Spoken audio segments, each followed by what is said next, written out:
ya nggak Pak? Nah itu sudah, itu patokannya itu makanya dikatakan oleh Rasulullah SAW. Kata Rasulullah SAW dari Sayyidina Husain, saya tak salah, dari cucunya Rasulullah SAW. Ketika ini riwayat dari Rasulullah, ketika ada orang yang nanyakan tentang bagaimana kita bisa membedakan itu baik atau buruk, maka kata Nabi SAW, istafti qalbak, kau tanyakan kepada nuranimu. Kau tanyakan kepada ya. Fa'innal birra matma'anna bihi qalbuk, karena kebaikan itu adalah apa yang membuat hatimu tenang. Dan keburukan itu apa yang membuat hatimu geli. Makanya dak ma yuribuka ila ma la yuribuk, tinggalkan apa yang membuatmu gelisah dan lakukan apa yang membuat hatimu tenang. Nabi bilang begitu. Ada Pak, ya. Jadi kebaikan dan keburukan tuh situ larinya tuh. Apa yang bikin kita tenang itu namanya kebaik. Itu alarm, setiap kita tuh dikasih alarm Pak. Tapi kalau kita berkubang lama-lama di dalam maksiat, alarm itu mati. Akhirnya kita batal. Terbiasa ngomongin orang, nyela orang, gibahin orang. Saat kita gibahin orang tuh mulut kayak agak ada lamsirannya Pak. Ngalir aja ngomong. Betul nggak Pak? Orang kalau biasa ngomongin orang tuh kayak dia ngomong yang lain, kayak ngomongin sayuran, kayak ngomongin mobil, kayak ngomongin gak ada. Di sini tuh gak ada rasa ngomongin orang, gak ada. Si Anu emang udah bener orang biasa ngomongin biasa aja dia ngomongin kayak gak ada salah. Berarti itu alamnya udah mulai rusak. Ya, gak begitu. Gak sholat itu biasa, adem-adem aja. Gak sholat dong, gak katanya. Kayak gak ada dosa dia gak sholat itu. Biasa aja. Orang gak sholat kayak gak makan, biasa aja, tenang aja. Nah itu berarti alamnya udah rusak. Makanya kata Allah, jangan ditunda-tunda, jangan terlalu lama berkubang dalam kemaksiatan, khawatir alammu mati. Kalau alammu mati, maka kau tidak lagi bisa membedakan mana yang baik, mana yang buruk, mana yang benar, mana yang salah. Semuanya terasa sama. Ketika semua terasa sama, maka engkau akan tetap berkubang di dalam kemaksiatan, sehingga akhirnya hatimu menjadi baal. Dan ketika datang nasihat kepadamu, maka tidak akan nasihat itu berpengaruh untuk dirimu. Summum bukmun umyun fahum la yarji'un. Khatamallahu ala qulubihim wa ala sam'ihim wa ala absarihim. Insyaallah. Hati-hati itu. Makanya saya berubah. Ya, jangan dientar-entar. Kalau udah dientar-entar, alarm udah mati, udah telat. Walaupun belum masih hidup, tapi udah terlambat bagi untuk bertaubat karena kau sudah tidak bisa lagi berubah. Nah ini ya. Maka dari itu, tapi namanya kehendak Allah kita tidak tahu ya. Bisa saja di akhir-akhir masanya dia tahu. Allah alam. Cuma kita hati-hati. Biar orang lain, buat kita jangan sampai kita menunda-nunda ibadah. Babadiru ila al-amal salihah. Buru-buru kalau mau mengerjakan sesuatu yang baik, jangan ditunda-tunda. Makanya Allah bilang wasari'u ila magfiratin min rabbikum. Buru-buru, segera kalau mau mendapatkan ampunan Allah. Jangan leha-leha, jangan santai-santai, jangan kelewat-kelewat. Fastabiqul khairat, lari yang kencang, seakan-akan kalian sedang ada dalam perlombaan.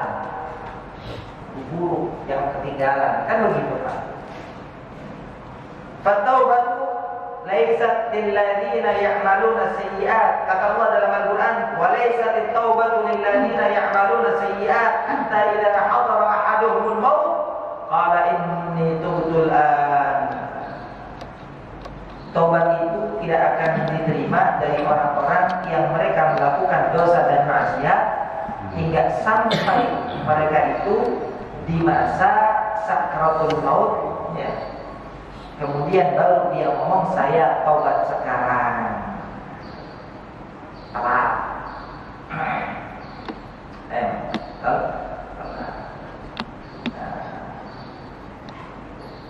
Jadi orang Pak kalau sudah sakratul maut itu pandangannya tajam, melihat apa yang orang lain tak lihat. Laqad Allah bilang dalam Quran ini, laqad kunta fi ghaflatin an hadza fabasaruka al-yawma hadid. Dulu kau saat dikasih peringatan kau tidak anggap dan kau remehkan.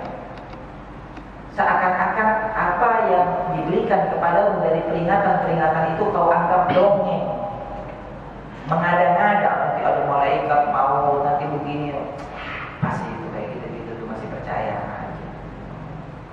Gitu lah. Laqad kunta fi ghaflatin an hadza, dulu kau lalai daripada peringatan-peringatan itu.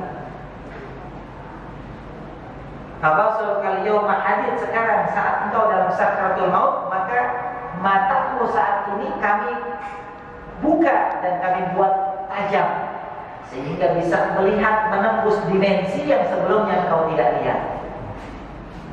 Kalau sakratul maut melihat apa aja, Pak? Manusia, malaikat mau datang dia ada, yang dia takutan mukanya, ada yang melotot, ada yang baik, takutan. Nah kalau orang-orang saleh lihat malaikat maut, ya, karena di dalam hadis begitu. Innal abda al-mu'min idza qaraba ila awanihi wa ajalihi, sesungguhnya seorang hamba yang beriman dan saleh saat dekat kepada ajalnya, sakratul mautnya, panazala ilaihi malakal maut, turun kepadanya malaikat maut dengan penampilan yang ganteng, yang menawan, yang enak dipandang, enak dilihat, bersama serombongan malaikat yang lain membawa kain kafan dan seterusnya.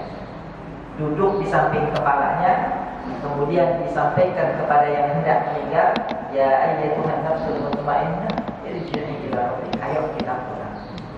Dibukakan untuknya pemandangan di mana nanti tempatnya di surga. Senang dia, saking senangnya sampai keluar air matanya. Adalah saking senangnya sampai kita, ya, anak kita lulus diterima di perguruan tinggi, senang sampai terharu keluar air mata sampai nangis. Nangisnya nangis senang. Makanya dikatakan kata ulama salah satu tanda orang husnul khatimah adalah saat meninggal keluar air mata. Saking senangnya karena melihat apa-apa yang sudah dijanjikan Allah tadi. Ada yang lihat apa yang tidak dilihat. Nanti kita semua akan sakrat, Bapak. Kita semua akan sakratul maut ya. Apa yang kepengen kita lihat waktu sakratul maut? Pemandangan yang indah. Pemandangan yang indah di surga atau pemandangan yang menyeramkan di neraka? Apakah kita kepengen Israel datang dalam penampilan yang rupawan? Apakah kepengen Israel datang dalam penampilan yang menyeramkan? Jangan ngomongnya doang. pengen. Ya, sholat masih bilang bentong. Puasa kagak kebubuhan, sama tetangga masih julid, sama orang tukang ngomongin sedekah kagak. Kepengen dapat surga. Mulut banget ya. Gorong. Kalau kata Bekasi mah gorong, Pak. Aduh. Maka dari itu ini diperhatikan. Ya. Kenapa kok bisa orang yang sudah sakrat tidak diterima taubatnya? Karena salah satu syarat taubat adalah tidak kembali kepada apa yang dia lakukan dari kemaksiatan. Kata ulama. Nah sekarang kalau dia belum mati, kapan kembalinya? Kan begitu. Ya. Karena kalau mau mati ya emang udah mati. Qila asirru fi adami qabuliha illa al-ya'sa anna min syuruti taubah azmu ala an la ya'ud. Wa dzalika innama yatahaqqaqu ma'a tamakkuni at-ta'ib min ad-dambi wa baqa'u awalil ikhtiyar. Kata ulama, salah satu rahasia kenapa Allah tidak terima taubat orang yang sudah sakaratul maut, karena syarat taubat itu adalah dia bisa memperbaiki apa yang dia lakukan daripada kemaksiatan. Nah, kalau orang sudah sakaratul maut, apa yang mau diperbaiki? Gak ada lagi kesempatan buat dia. Gitu Pak ya. Karena itu kita tidak pernah tahu kapan kita mati. Kata Allah dalam Quran begitu. Wa ma tadri nafsun madza taksibu ghadan. Setiap kita tidak pernah tahu apa yang akan terjadi kepada kita esok hari. Walaupun kita sudah berencana, tapi tetap manusia yang berencana, yang menentukan Allah. Kita berencana mungkin dari semalam hari ini kita mau berangkat kerja, mau berangkat dagang, mau begini, begitu. Tapi tetap yang akan terjadi apa yang Allah kehendaki. Wa ma tadri nafsun bi ayyi ardin tamut, dan tidak satu pun jiwa mengetahui di mana, kapan dan bagaimana dia mati. Kapan dia mati dia tahu. Bagaimana dia mati? Apa gara-gara Covid, apa gara-gara sakit yang lain, apa gara-gara kesandung, apa gara-gara jantung, apa gara-gara misalnya kecelakaan, tidak ada yang tahu. Dan di mana dia mati? Apa di rumah sakit, di jalan, di kampung, di mana, tidak ada yang tahu. Kita tidak pernah tahu kapan ajal datang, bagaimana caranya, dan di mana dia, kita tidak pernah tahu. Maka dari itu istaidu, siap-siap, ya, siap-siap, wa tazawwadu, dan kumpulin bekal sebelum ajal datang tiba di. Karena ajal itu nggak nungguin tua Pak, mati nggak nungguin tua. Ntar gue datang apa kalau udah tua, ntar gue masih muda, nggak ada. Nggak nungguin orang sakit dulu. Datangnya ajal itu nggak nunggu tua, nggak nunggu sakit. Muda mati, sehat mati. Maka sebelum ajal itu menjemput, kita diperintahkan oleh Allah untuk bertobat. Fatubu ilallahi taubatan nasuha. Ini hadis diriwayatkan oleh Imam At-Tirmidzi. Ya, ada yang membacanya At-Turmudi, Abu Isa Muhammad bin Isa At-Turmudi. Kenapa disebut At-Tirmidzi atau At-Turmudi? Kembali lagi karena asal kota beliau dari kota Tirmidzi. Satu kota di daerah Uzbekistan, satu kota, satu negara sama Imam Bukhari. Kalau Imam Bukhari di kota Bukharanya, kalau Imam Tirmidzi di kota Tirmidzi. Uzbekistan itu kotanya ulama. Ya. Dimakamkan Imam Bukhari di Samarkand, sementara Imam Tirmidzi dimakamkan tetap di Tirmidzi. Ya. Sekitar 2 jam dari ibu kota Uzbek, ya ini Tashkent, dari bandara itu Turmudi. Disebut beliau Imam At-Tirmidzi atau At-Turmudi karena beliau berasal dari kota Tirmidzi. Kita punya bos namanya Turmudi. Apa tuh artinya Turmudi? Dalam bahasa Turmudi gak ada artinya Pak. Itu nama kota. Tirmidzi itu nama kota. Sama seperti Imam Bukhari. Apa artinya Bukhari? Bukhari itu berasal dari kata Bukhara, kota Bukhara. Karena berasal dari kata Bukhara, ya, maka orang yang berasal dari kata Bukhara disebut Al-Bukhari. Gitu. Al-Baghdadi apa? Dari kota Baghdad. Al-Makki, Al-Madani dan seterusnya. Nah, maka kenapa orang-orang An-Nawawi, ini yang nulis kitab Imam Nawawi. Nama aslinya Yahya bin Syaraf, tapi terkenal dengan Imam An-Nawawi karena dia berasal dari kota Nawa. Nawa itu adalah salah satu kampung di daerah Syria. Maka karena dia dari kampung Nawa, dipanggil dia An-Nawawi, yaitu orang yang asalnya dari kota Nawa. Jadi banyak ulama-ulama itu nama kota-kotanya yang disebut. Ya, nama kota-kotanya yang disebut. Beliau dikasih nama Turmudi, bos kita ini sama orang tuanya Tafaulan. untuk sebagai doa. Li'anna al-ismu wa doa, nama itu adalah doa, makanya jangan kasih nama sembarangan. Kampret lah, buat lah, bangki lah, apalagi nama-nama nama-nama orang Kristen, Lorenzo, Richard, Niki,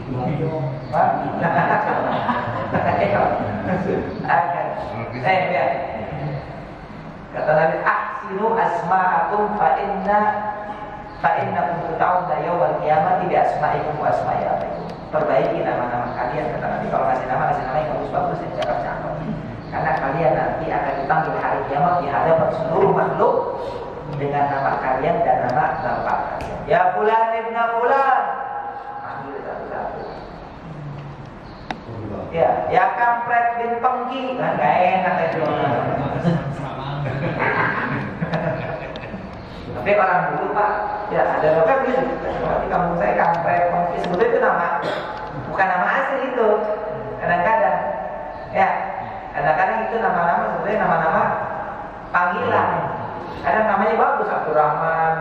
Ya, cuma tukang nyelepetin kampret, akhirnya dipanggil si kampret kan, mungkin kampret mau mana? Akhirnya dia begitu meninggal nggak ada yang tahu nama aslinya. Kayak saya punya mertua, Pak. Saya punya mertua itu namanya Arman Lut. Arman Lloyd, artis yang dulu nyanyi dapur ngembul.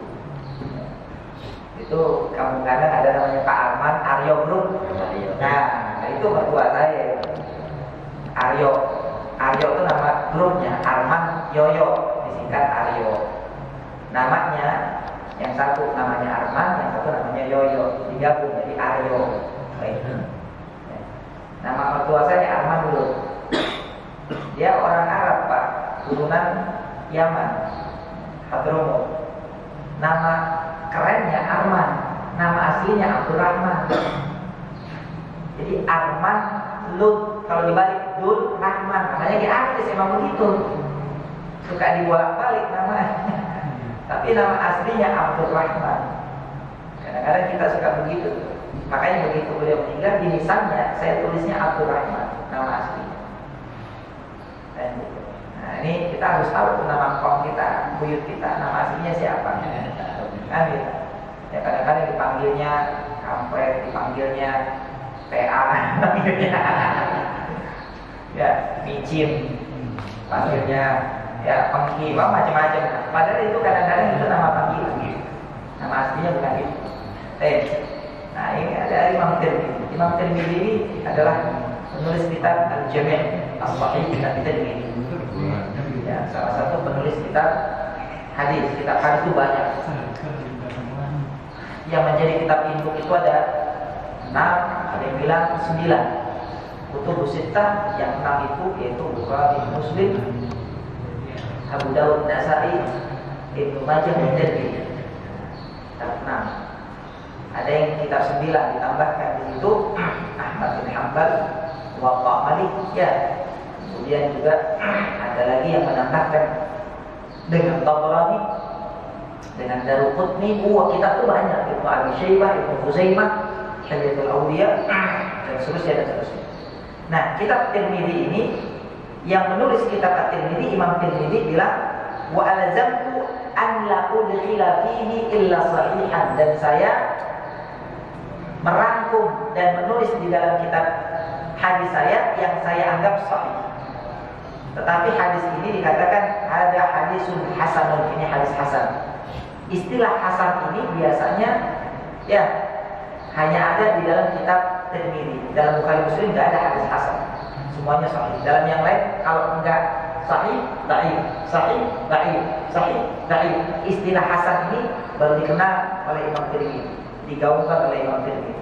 Beliau ini orang yang sebagaimana orang-orang ahli hadis yang lain, orang yang punya hafalan super hafalan. Sehingga diceritakan salah satu ya yang diceritakan oleh Imam Al-Marwazi tentang Imam Tirmidzi, beliau waktu belajar itu saat syekhnya itu nulis apa membacakan hadis, maka ditulis sama dia sampai ada 2 buku besar ditaruh sama dia, catatan-catatan. Begitu pas mau kelulusan, dites ini kan, begitu dia buka, bukunya ini tulisannya luntur semua. Luntur semua. Maka dipanggil satu-satu sama syekh. Mana yang kau tulis baca? Mana yang kau tulis baca? Mana yang kau tulis baca? Suruh baca semua yang sudah ditulis. Begitu giliran Imam Tirmidzi, mana yang kau tulis? Ini syekh. Loh, kenapa itu? Bagaimana? Dari tulisannya. Gak apa-apa syekh. Saya udah hafal semua. Pindah ke sini. Pindah ke sini. Maka dibaca. Baca coba. Tes baca dari awal sampai akhir, nggak ada yang kelewat walau satu huruf, semuanya persis. Itu hafalan orang dulu begitu Pak. Kita sekarang coba hafalannya bagaimana Pak? Boro-boro. Iya. Jadi dulu. Juz amma aja kagak apa-apa terus kan. Juz amma agak apa? Nah, ada. Ya.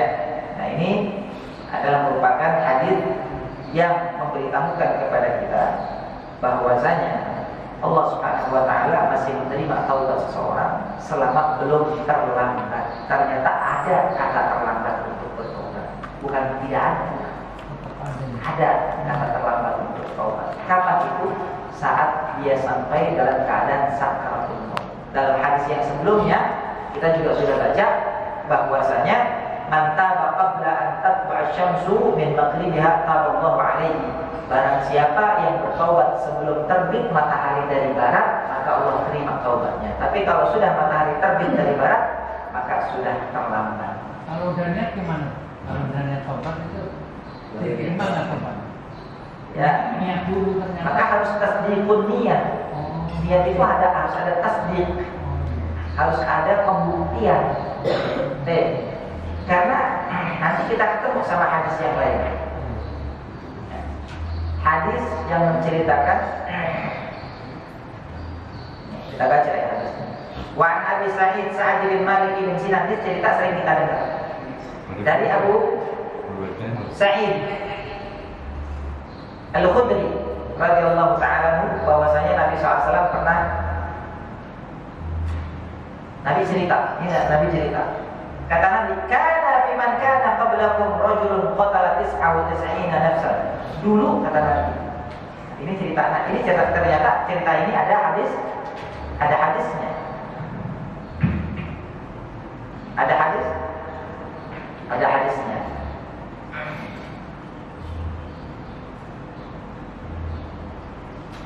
Dulu kata Nabi Muhammad, ada seorang laki-laki tukang begal, tukang bunuh, preman. Dia udah bunuh 99 orang. Bunuh 99 orang. Maka kemudian satu ketika dia kepengen taubat. Datang ke satu kiai. Nanya, "Kiai, saya kepengen taubat." "Ya, taubatlah, ya ahlan besar." Taubat sama Allah Subhanahu wa taala. Kemudian, "Emang dosamu apa?" "Saya udah bunuh 99 orang." "Hah? Gila lu. 99 orang kalau bisa lu diterima tobat bersama Allah, udah kebanyakan dosa lu. Kata kiainya begitu. Ya. Maka asal dia dengar omongan kiainya, dibunuh akhirnya kiainya. Oh, nggak bisa, gitu. Kalau nggak bisa sekali aja sekalian dulu buat tempat. Gitu. Nanti akhirnya 100 akhirnya dia bunuh. Nah, kemudian dia nyari-nyari lagi ke orang, "Ya Allah, saya kepengen tobat. Masa dia saya nggak diterima taubatnya? Gimana ini?" Maka dia tanya-tanya lagi sama orang, "Di sini ada orang pintar di mana? Di mana di sini orang yang paling alim, paling pintar sama agama? Saya kepengen." Dikasih tunjuk di kampung sana ada. Maka berangkat dia ke sana. Kemudian, ya, assalamualaikum.